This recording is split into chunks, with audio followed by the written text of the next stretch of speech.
Get up!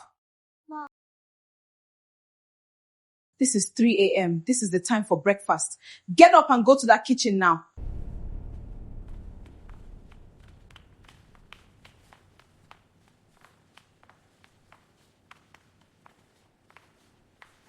It was raining, not the soft kind of rain that washes things clean.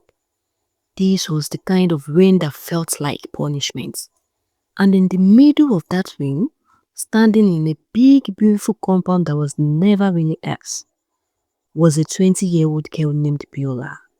Her hands were inside a basin of wet clothes.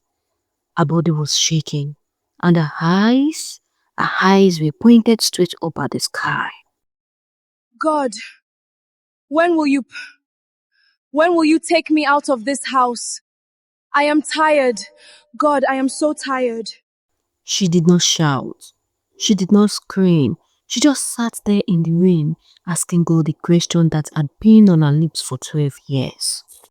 Are you not done washing those clothes? Get up. Stand at the entrance of this house, now.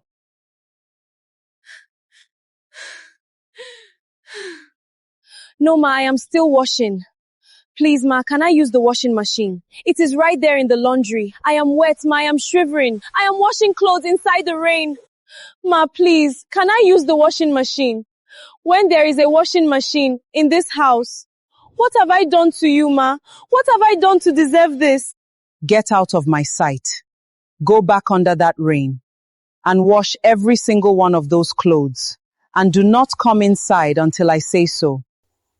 She did not fight back. She did not run. She just turned around, walked back to the basin and kept washing.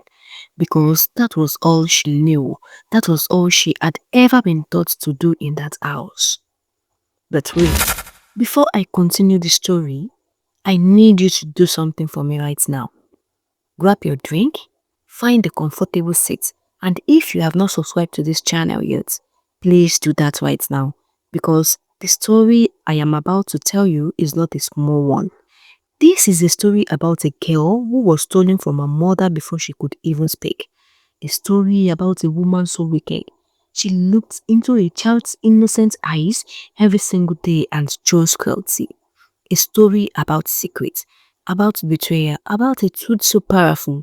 When it finally came out, it shook everything. You will cry, you will be angry, and by the end, I promise you, you will never look at the children around you the same way again. This is the story of Biola, and it begins long before that rain. Back to Osun State, back to a time when life was simpler and love was still innocent. There was a man named Mr. Roland. He was a copper, a young man doing his national youth service. Proud, hardworking, full of plans for his future. And then one afternoon, he walked into a government office and he saw her. Her name was Grace. She was the cleaner. She was on her knees scrubbing the floor when he first noticed her. She had no expensive clothes, no university certificates, no connections, but she had something that stopped him in his track. She had dignity. She cleaned that office like it was her own home. She greeted everyone with a smile. She never complained. She never begged. She simply worked with everything she had. Mr. Roland was fascinated. He started finding reasons to visit that office every day. Good afternoon. I think I left my file here yesterday. Your file is on the second shelf, sir. I kept it safe. That was how it started. Small conversations, small kindnesses, then walks home, then laughter, then plans. Mr. Roland told Grace she was the most responsible woman he had ever met. He told her he loved her. He told her he would marry her. Grace believed him. And so when she discovered she was pregnant, she was not afraid. She thought the man who promised to marry her would stand by her. But she was wrong. Mr. Roland loved Grace. That part was real. Yes, it was real. But love, when it is tested by family pressure, does not always survive. He took Grace home to meet his parents. His mother looked at her from head to toe. The simple clothes, the rough hands, the humble way she stood, and she had already made up her mind before Grace opened her mouth. Roland, who is this girl? Mama, this is Grace. She's the woman I want to marry. A cleaner. Roland, you went to school. We sacrificed everything for you to go to school. And this is who you bring home. An uneducated woman. No qualifications, no family reputation, no standing. Mama, she's a good woman. She's responsible. She's hardworking. Hardworking. Good woman. Those are qualities people look for in an employee, not in a wife. Mama, please. We have said no. We do not support this, and that is final. Grace stood there and heard every word.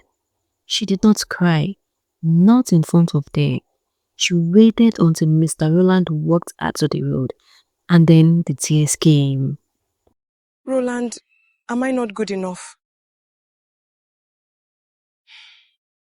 Will you ever come back for me? He did not answer her question that day. He just held her hand. But in his heart, a seed of weakness had already been planted. Despite everything, Grace gave birth to a beautiful baby girl. They named her Biola. And for the first 2 years of Biola's life, she slept beside her mother. Grace would sing to her at night. She would carry her on her back to work. She would look at her daughter's small face and whisper the same prayer every morning. God, protect this child. Let no evil touch her. She is all I have.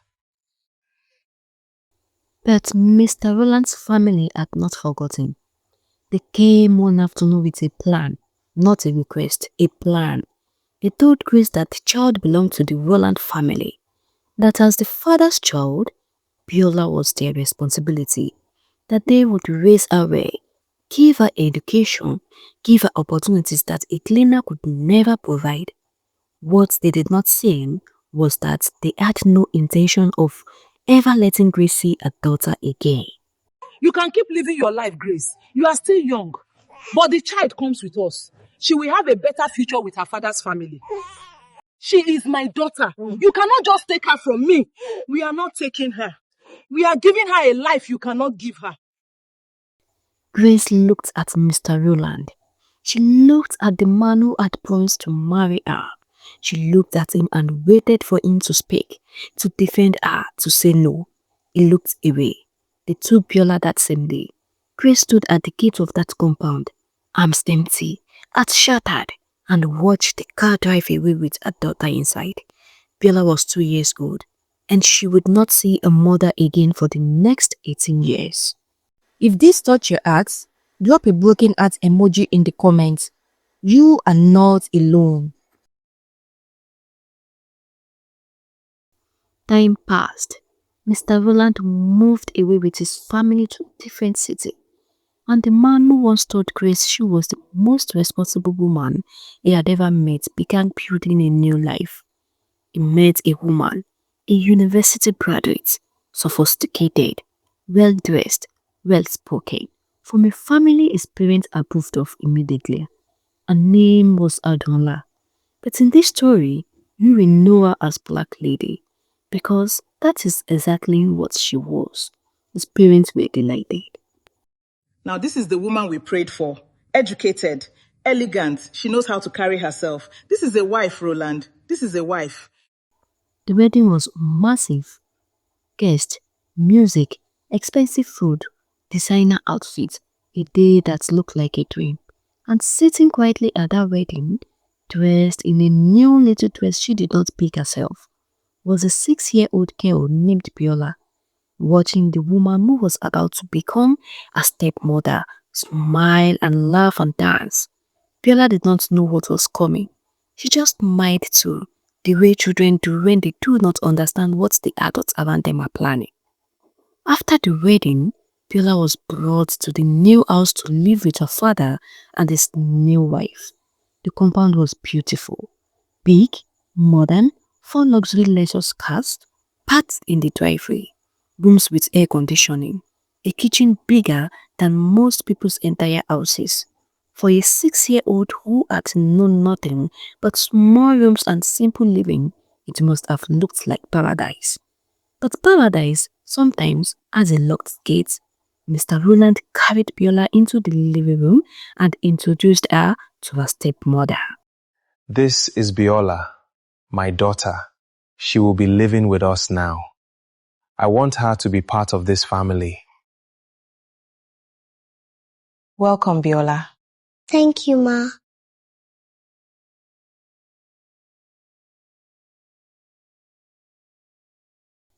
Two words. That was all she said. Two cold, empty words. Biola looked up at her and smiled because she was 6 years old and she did not yet know that some people smiled with their mouth and plan with their hearts. Mr. Roland had money. He had complaints. He had cars and respect and a big name in society. He also had a blind spot, and that blind spot was his wife. He trusted her. He believed that because she said yes to Biola, she meant it. He was wrong. It started slowly. The way growth always starts, slowly, quietly, so that by the time you realize what is happening, it has already become normal. At first, it was small things. Biola ate after everyone else. Biola's clothes were always the last to be washed. Biola was always the one set to do things. While black lady sons, Junior and Dokwe sat and watched. But then the small things became big things, and the big things became alive. It was 3 o'clock in the morning. The whole house was asleep, and then a door opened. Get up. This is 3 a.m. This is the time for breakfast. Get up. Go to the kitchen now. That was the night the mask came off. From that moment on, Biola was no longer treated like a daughter. She became a servant in a house where she should have belonged. She cooked, she cleaned, she washed, she fetched water, she walked before everyone else, and she slept long after everyone else had gone to bed. Yet nobody knew, because outside those walls, Black Lady was admired, respected, praised. People called her kind, people called her generous, people called her a woman with a good heart. But nobody saw what happened behind closed doors. Nobody, except Biola. And this is the part that breaks my heart the most. All those years, the tears, the loneliness, the punishment, the fear, Biola had absolutely no idea. No idea that the mansion she cleaned every day belonged to her own father. No idea that the woman making her suffer was her stepmother. No idea that she was not a servant. She was a Roland, the first child, the only daughter, the child whose future had been stolen before she was old enough to understand what was happening. And Black Lady intended to keep it that way forever. Let me ask you something. If you discover that a child was being treated this way, would you stay silent or would you speak up? Tell me in the comments. Because what happens next is where this story becomes truly unbelievable. Biola survived the early years. She learned how to stay quiet. She learned how to disappear. She learned how to endure pain without crying. But Black Lady was not finished, not even close, because soon a secret would be uncovered. A decision would be made and one act of cruelty would change Biola's life forever. The kind of decision that destroys childhoods. The kind of decision that cannot be undone. And when the truth finally began to surface, the entire Roland family would be forced to face what they had done. But by then, the damage was already done. And that is where we'll continue in episode 2. If this story touched your hearts, please subscribe right now so you don't miss episode 2. Leave a like if you are standing with Biola. Share this story with someone who needs to hear it. And before you go, tell me in the comments, what do you think should happen to Black Lady when the truth finally comes out? Because trust me, a day is coming, and when it arrives, nobody will see it coming. Please subscribe, like, comment and share. Bye for now.